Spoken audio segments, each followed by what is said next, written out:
할렐루야. 오늘도 수요 예배에 참여한 여러분 환영합니다. 축복합니다. 이 시간 우리에게 주시는 하나님 말씀은 출애굽기 19장 1절로 6절까지의 말씀입니다. 봉독해 드리겠습니다.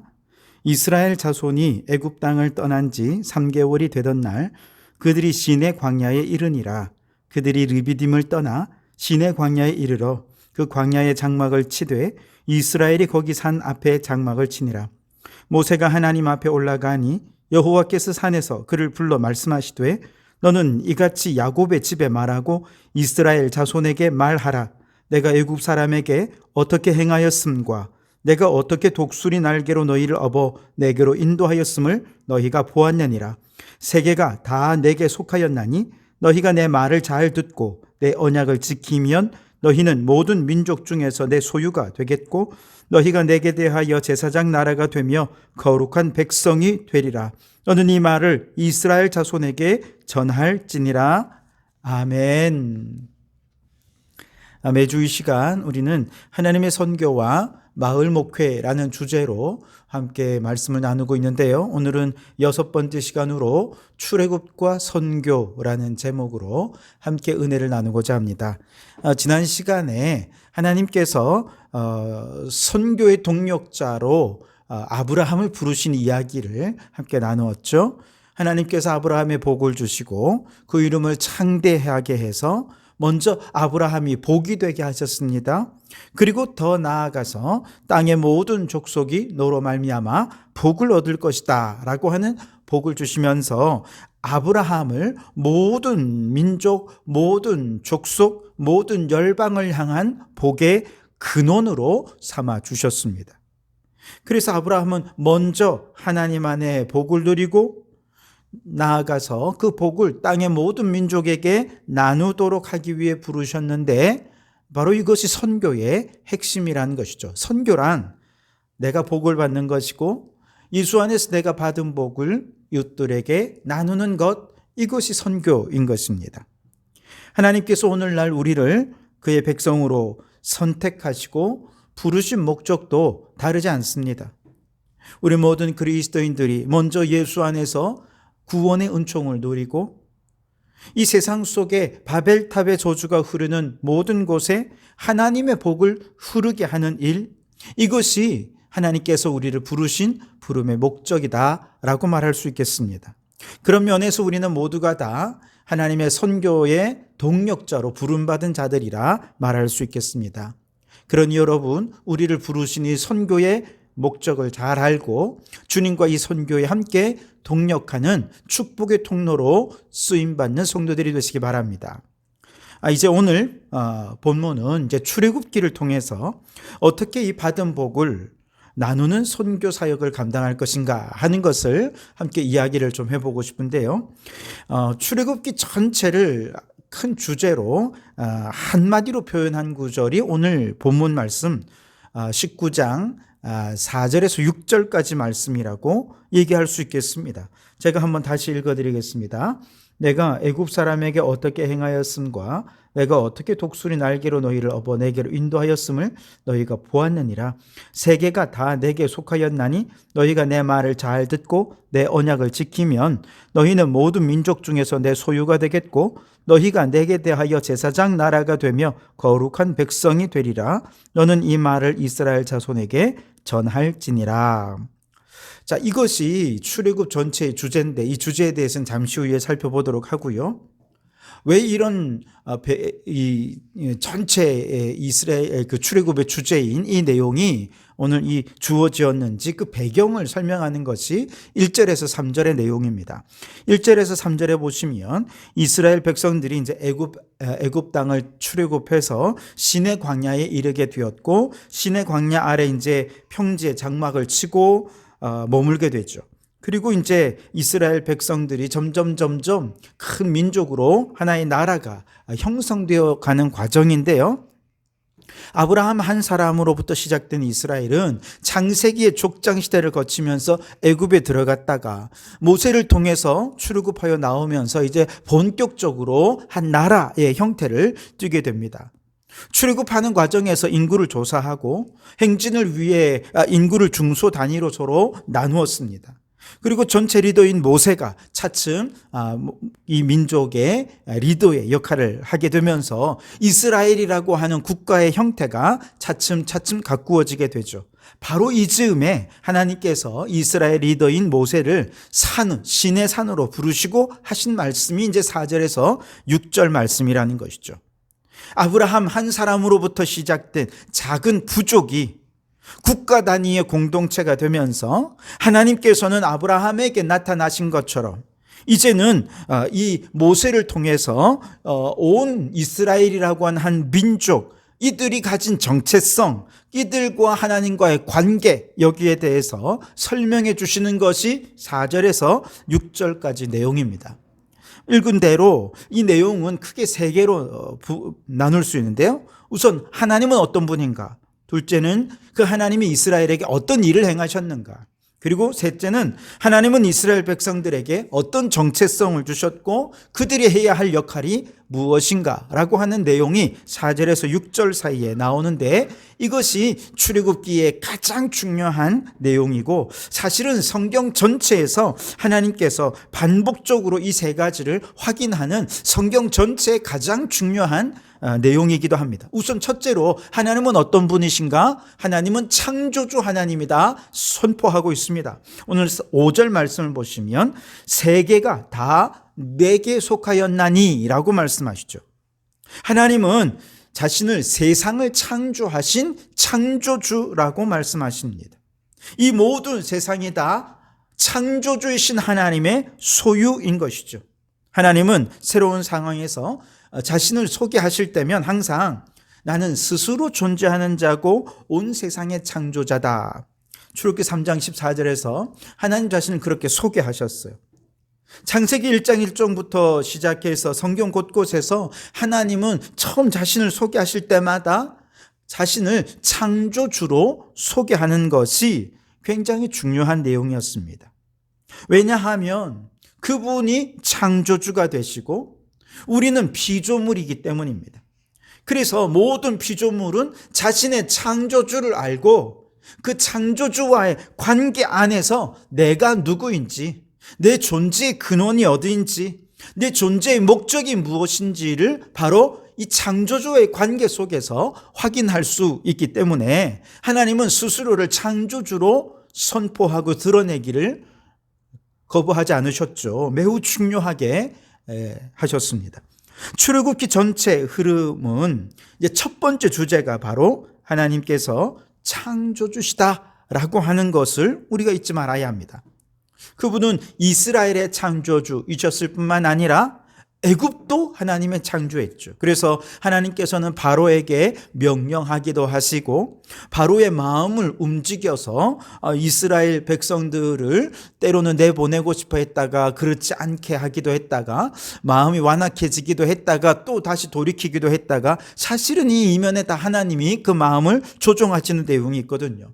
하나님은 애굽의 창조주이기도 하십니다. 더 나아가서 하나님은 온 세상의 창조주이십니다. 이것을 성경 곳곳에서 반복적으로 선언하고 계십니다. 사실 이 말이 의미하는 바는요, 말씀드린 대로 피조물은 자신이 피조물이라는 사실을 늘 확인할 때만 내가 누구인지 그 정체성을 분명히 알 수 있어요. 동시에 완전한 창조주에게만 반응하는 자신의 존재, 바로 그 창조주의 부르심에 반응하는 그 속에서만 내 존재의 의미를 발견할 수 있는 것이죠. 하나님께서 이스라엘 백성들에게 자신이 하나님이심을 드러내셨다라고 말할 때 그것은 하나님이 창조주고 우리는 그분의 소유에 불과하다라고 하는 것을 우리는 잊지 말아야 합니다.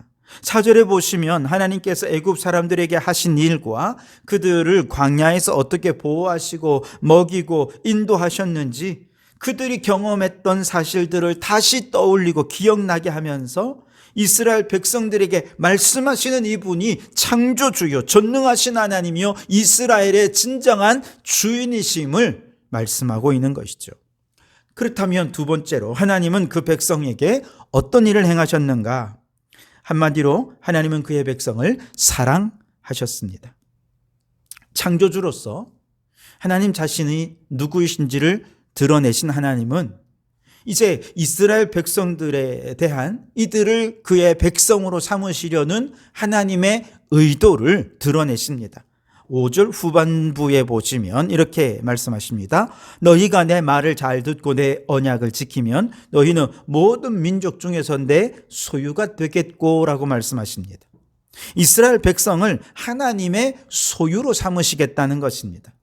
여기서 소유라고 하는 이 말은 내 거가 되어서 내 마음대로 하겠다 이런 의미가 아니고 마치 가장 가까운 물건, 그 물건을 늘 주머니에 넣고 다니고 또 손에 들고 다니고 가장 중요하고 아끼는 그런 소유물을 항상 지니고 다니는 것처럼 이스라엘 백성들을 하나님께서는 항상 가까이에 두고 하나님과 친밀하게 교제하는 존재로 삼으시겠다라고 하는 것이 소유라는 뜻입니다. 그래서 여기에는 하나님이 이 백성을 향한 뜨거운 사랑이 담겨져 있는 것이죠. 4절, 그래서 그 사랑이 실제로 4절에 보시면 여러 가지로 언급이 되어 있죠. 내가 애굽 사람에게 어떻게 행하였음과 내가 어떻게 독수리 날개로 너희를 업어 내게로 인도하였음을 너희가 보았느니라. 어떻게 애굽을 향해서 하나님의 하나님 되심을 드러내셨고 어떻게 이스라엘 백성들이 저 악한 애굽의 공격 속에서도 출애굽의 축복을 누릴 수 있었는지 이건 마치 독수리 날개로 업어서 그들을 인도한 것과 같은 것이었다라고 말씀하시면서 하나님이 이 백성을 구원하는 모든 과정이 얼마나 하나님의 뜨거운 사랑 속에 이루어졌는가라고 하는 것을 말씀해 주신 것이죠. 여러분, 하나님이 여러분을 사랑하십니다. 마치 독수리가 업어서 그를 인도한 것처럼 오늘 우리도 하나님께서 인생의 고난과 환난 속에서 우리를 독수리로 업어서 우리를 인도해 주시고 지키시고 보호해 주시는 사랑의 하나님이심을 믿으시기 바랍니다. 우리를 창조하신 하나님이 우리를 도우시고 사랑하시는 그 놀라운 은혜가 지금도 우리에게 쏟아지고 있음을 깨닫고 사랑받는 자로서 우리 자신이 얼마나 귀하고 복된 존재인지를 깨닫는 여러분 되시기 바랍니다. 자, 그렇다면 하나님께서 이 백성에게 제시한 이 백성의 정체성과 역할은 무엇일까? 그것은 한마디로 온 세상을 구원하는 이 역할을 감당하길 원하셨다는 거예요. 그 출애굽기는 이스라엘 백성을 사랑하시는 하나님께서 곤경 중에 있는 그들을 애굽에서 끄집어내는 것이 출애굽 이야기죠. 그러나 사실은 이 얘기를 길게 한 이유는 더 중요한 이유가 있기 때문입니다.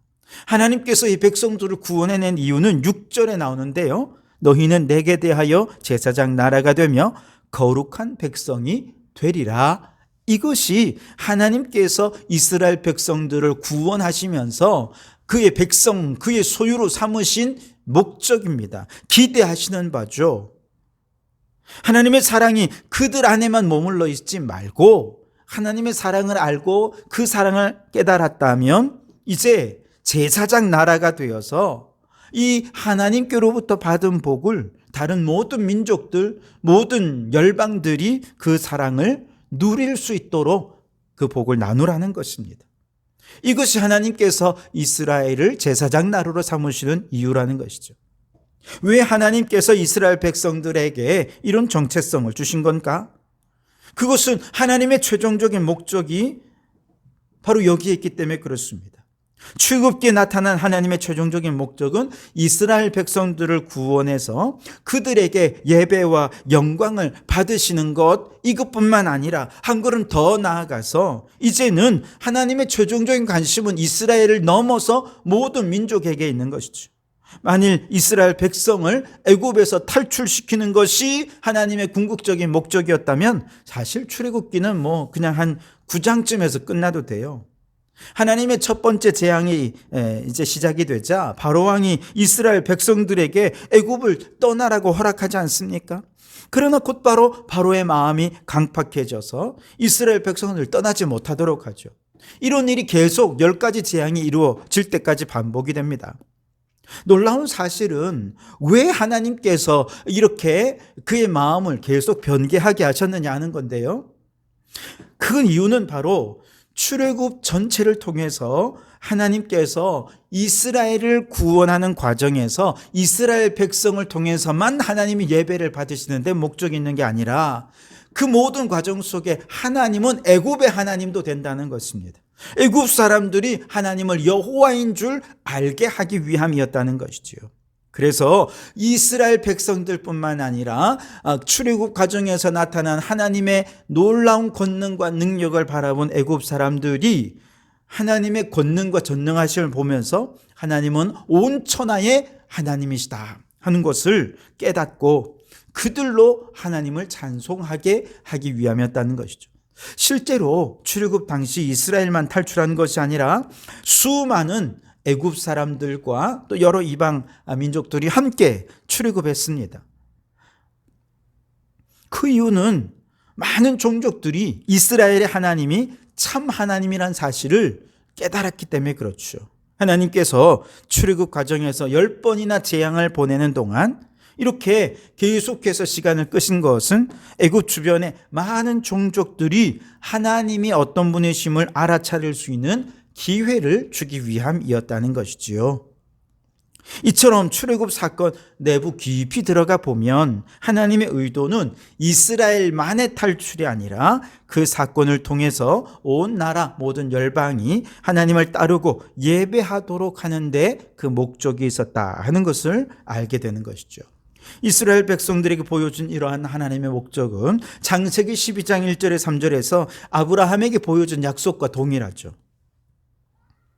하나님은 아브라함에게 복을 주시고 아브라함은 하나님의 복의 통로가 되어서 모든 민족에게 하나님을 선포하고 그 복을 흘려보내어 그들로 하여금 하나님을 찬양하게 하는 것, 이것이 아브라함을 부르신 목적이었듯이 출애굽기 말씀에서 하나님께서 이스라엘 백성들을 구원해 내신 이유는 이스라엘을 통해서 이스라엘이 제사장 나라가 되고 축복의 통로가 되어서 온 세상 모든 민족이 하나님을 찬양하고 예배하게 하는 데 있다는 것이죠.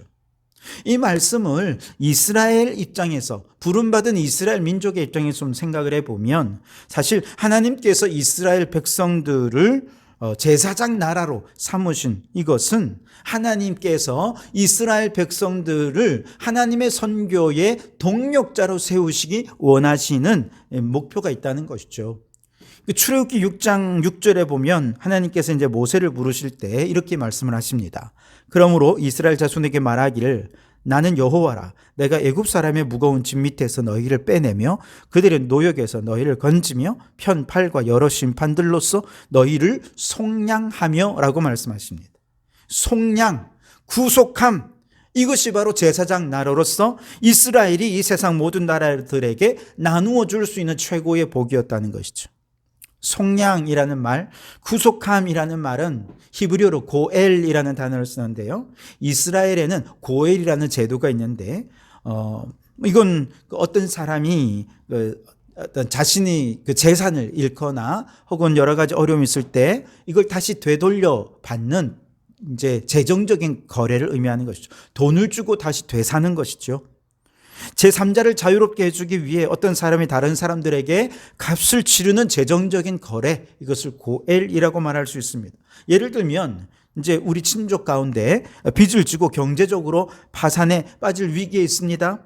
그래서 땅을 팔지 않으면 안 되는 그런 상황이 되었을 때 그의 친족 가운데 부유한 친족이 그 땅을 대신 사주는 것입니다. 그래서 그가 이제 이 자신의 땅을 팔고 그렇게 노예가 되거나 혹은 재산을 잃고 빚더미에 올라앉게 되는 이런 어려움 속에서 그를 구속해주고 구원해주는, 이것을 속량, 고엘이라고 말하는 것이죠. 이처럼 친족이 경제적으로 가난해져서 빚을 갚기 위해 자신이나 가족이 노예가 될 처지라면 가까운 친족 중에서 부유한 사람이 스스로 고엘이 되어서 자신의 돈을 들여서 자신의 희생을 치르더라도 그들을 구원해내는 속량, 구속, 이것을 통해서 하나님께서 주신 땅을 잃지 않고 하나님께서 주신 종족을 보존하는, 이것이 바로 고엘이라고 하는 제도였다는 것이죠. 그런데 하나님께서 이스라엘을 제사장 나라로 삼으셔서 세상 모든 민족과 나누고 싶은 복이 바로 구속, 속량의 복이라는 것이죠. 왜냐하면 이 세상 모든 민족은 하나님이 창조하신 하나님의 백성이거든요. 지금은 비록 그들을 마귀에게 빼앗겨 버렸고 악한 마귀에게 그들의 영혼을 빼앗겨 버렸지만 이들을 다시 사와야 한다는 것이죠. 영적으로 보면 죄와 사망의 권세 아래 종으로 팔려나간 사람들을 우리를 고엘로 삼으셔서 이스라엘이라고 하는 나라를 제사장 나라로 삼으셔서 이제 자신의 희생과 비용을 지불해서 그들을 죄와 사망의 권세에서 구원해 내도록 하는 것, 이것이 하나님께서 그들을 제사장 나라로 고엘로 세우신 이유요 목적이라는 것이죠. 오늘 우리도 마찬가지죠. 하나님께서 영적으로 보면 이 세상에 사탄 마귀의 종노릇하는 수많은 죄인들을 예수 이름으로 구원해 내기 위해 오늘 우리를 이 시대의 제사장 나라로 삼으시기 위해 그리스도인으로 불러주신 것이죠. 두 번째로 정치적이나 경제적인 측면에서도 생각할 수 있습니다. 이 문제, 고엘의 문제는 단지 영적인 문제를 넘어섰죠. 정치적으로나 경제적으로 보면 이웃나라 백성들이 정치적으로 억압당하고 부당한 차별과 억울한 일들을 당하고 있고 인권의 탄압을 당하고 있다면 그 나라의 정치적, 경제적 불의와 부조리로부터 그 백성들을 구원해내고 그래서 그 땅을 정의로운 땅으로 변화시키는 것, 이것이 고엘로서 제사장 나라로서 이스라엘과 오늘 이 시대에 그의 백성들이 해야 할 일이라는 것이죠. 그래서 한 걸음 더 나아가서 고엘의 사명은 여기서 끝나는 것이 아닙니다. 탄식하는 피조물들의 신음소리를 듣고 피조물을 파괴하는 인간의 탐욕적인 활동을 멈추고 피조물들이 함께 하나님을 찬양하도록 돕는 것이 고엘로서 오늘 이 시대 성도들이 감당해야 할 사명이기도 하다는 것이죠. 그래서 하나님의 선교를 위한 동력자 되신 성도 여러분, 먼저는 영혼 구원을 위해 헌신하는 영혼 구원의 선교사로서 헌신해 주시기 바랍니다. 뿐만 아니라 고통당하는 이웃들의 상처를 싸매주는 사회 선교사로서 사명을 감당하실 수 있기를 바랍니다. 더 나아가 탄식하는 피조물들을 구원하기 위한 환경 선교사로서의 사명도 최선을 다해 감당해서 이 땅의 모든 죽어가는 영혼들을 구원해내고 구속해내는 이 시대의 고엘의 사명을 감당하는 우리 성도들이 되어서 그렇게 축복을 나누는, 그 축복을 온 세상에 흘려보내는 우리 성도들이 될 수 있기를 바랍니다. 자, 그런데 이 복을 나누기 위해서 그의 백성들에게 하나님께서 요구하시는 것은 딱 한 가지가 있습니다. 그것은 거룩한 백성이 되라는 것이죠. 그래서 6절에 너희가 내게 대하여 제사장 나라가 되며 거룩한 백성이 되리라 라고 말씀하셨죠. 그러니까 영혼 선교, 사회 선교, 환경 선교의 이 제사장 나라의 사명을 감당하기 위해 우리에게 필요한 것은 거룩함이라는 것이죠. 하나님의 복을 받은 그의 백성들에게 복의 통로가 되는 제사장이 되도록 우리는 부르셨습니다. 그리고 그 부르심에 반응할 수 있는 단 한 가지 자격은 거룩함이라는 건데요. 그럼 우리는 어떻게 거룩해질 수 있느냐? 디모데전서 4장 4절 5절 말씀에 하나님께서 지으신 모든 것이 선함에 감사함으로 받으면 버릴 것이 없나니 하나님의 말씀과 기도로 거룩하여 짐이라. 하나님께서 지으신 모든 것이 선합니다. 모든 것의 창조주가 되십니다. 모든 존재는 하나님의 만드신 피조물입니다. 그렇기에 하나님의 말씀과 기도로 그 모든 것을 받아서 그들을 구원하기 위한 하나님의 사명을 감당해 나가야 할 일이 우리가 감당해야 할 선교사로서의 사명이라는 것이죠. 그래서 여러분, 우리는 말씀과 기도로 무장하면 하나님께서 그를 거룩한 백성으로 세워 주실 것입니다.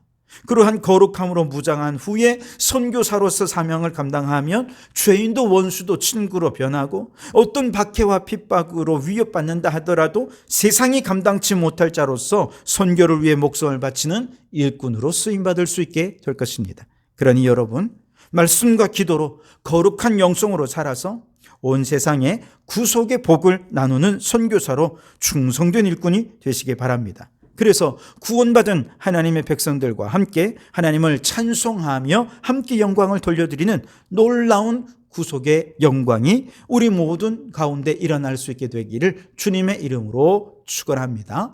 기도하겠습니다. 하나님 아버지, 그렇습니다. 우리를 하나님의 선교사로서 세워주신 이유는 바로 이스라엘을 제사장 나라로 세운 이유와 동일하고 아브라함을 그의 백성으로 부르신 것과 동일한 목적입니다. 한마디로 복을 나누기 위함입니다. 주여, 우리가 이 땅에 죽어가는 모든 영혼들에게 이 복을 나누는 선교사가 되게 해 주옵소서. 영혼을 구원하는 영혼의 선교사, 이 땅의 모든 불의와 불법을 다시 하나님의 정의로운 나라로 변화시키는 사회 선교사로, 탄식하는 피조물들을 구원해내는 환경 선교사로서의 사명을 감당하는 저희들이 되게 해 주옵소서. 이 사명을 감당하기 위해 주님이 우리에게 요구하시는 것은 거룩함이오니 말씀과 기도로 날마다 거룩함을 유지하고 세상에 이 복을 흘려보내며 구원받은 모든 백성들과 함께 하나님께 찬양과 영광을 돌려드리는 저희들 되게 해 주시옵소서.